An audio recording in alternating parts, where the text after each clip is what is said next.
بسم اللہ الرحمن الرحیم۔ حضرت ادریس علیہ السلام اور ملک الموت۔ ایک دفعہ ملک الموت نے اللہ تبارک و تعالی سے حضرت ادریس علیہ السلام کو سلام کرنے اور ان سے ملاقات کرنے کی اجازت مانگی۔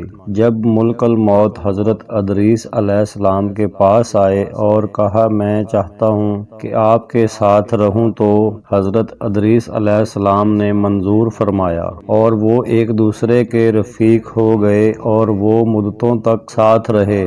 آپ علیہ السلام دن کو روزہ رکھتے، جبکہ رات کے وقت حضرت ادریس علیہ السلام کے پاس من و سلوہ پہنچ جاتا، جس سے وہ افطار فرماتے۔ وہ ملک الموت کو بھی کھانے میں شریک ہونے کی دعوت دیتے، مگر وہ کہتے تھے کہ مجھ کو ضرورت نہیں ہے اور نماز میں مشغول رہتے۔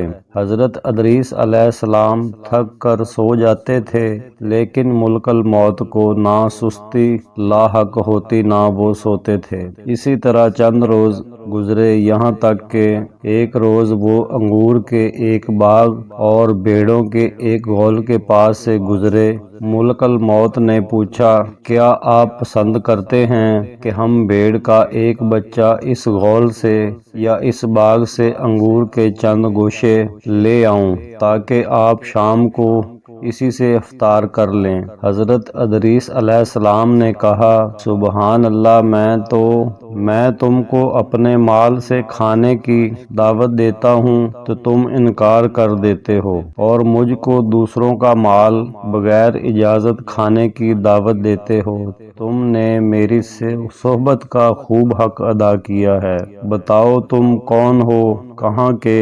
میں ملک الموت ہوں۔ تو حضرت ادریس علیہ السلام نے کہا، تم سے میری ایک حاجت ہے۔ انہوں نے پوچھا، کیا کہنا چاہتا ہوں؟ کہ مجھ کو آسمان پر لے چلو۔ تو ملک الموت نے خدا سے اجازت لے کر ان کو اپنے پروں پر بٹھایا اور آسمان پر لے گئے۔ پھر حضرت ادریس علیہ السلام نے فرمایا کہ میری ایک دوسری حاجت بھی ہے۔ پوچھا، وہ کیا؟ فرمایا، میں نے سنا ہے کہ موت بہت سخت ہے۔ میں چاہتا ہوں کہ اس کا کچھ مزہ بھی چکھوں تاکہ سمجھوں کہ ویسی ہی ہے جیسا کہ میں نے سنا ہے۔ ملک الموت نے خدا سے اجازت لی۔ اجازت ملنے پر تھوڑی دیر کے لیے ان کی سانس پکڑ لی، پھر ہاتھ ہٹا لیا۔ پوچھا کہ موت کو کیسا پایا؟ فرمایا، بہت زیادہ شدید ہے، اس سے جیسا کہ میں نے سنا تھا۔ پھر فرمایا، ایک اور حاجت بھی ہے، مجھے جہنم کی آگ دکھا دو۔ ملک الموت نے خادم جہنم کو حکم دیا کہ جہنم کے دروازے کو کھول دے۔ جب حضرت ادریس علیہ السلام نے دیکھا تو غش کھا کر گر پڑے۔ جب ہوش میں آئے تو فرمایا، ایک اور حاجت ہے، یعنی بہشت دیکھنا چاہتا ہوں۔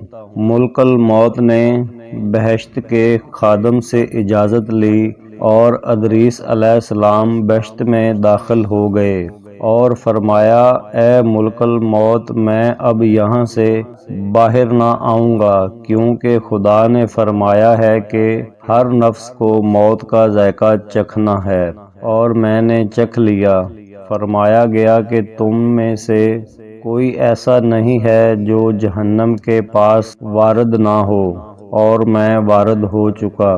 بہشت کے بارے میں فرمایا کہ اہل بہشت سے باہر نہیں جائیں گے، اور اس طرح حضرت ادریس علیہ السلام جنت میں رہ گئے اور ابھی تک جنت میں ہی موجود ہیں۔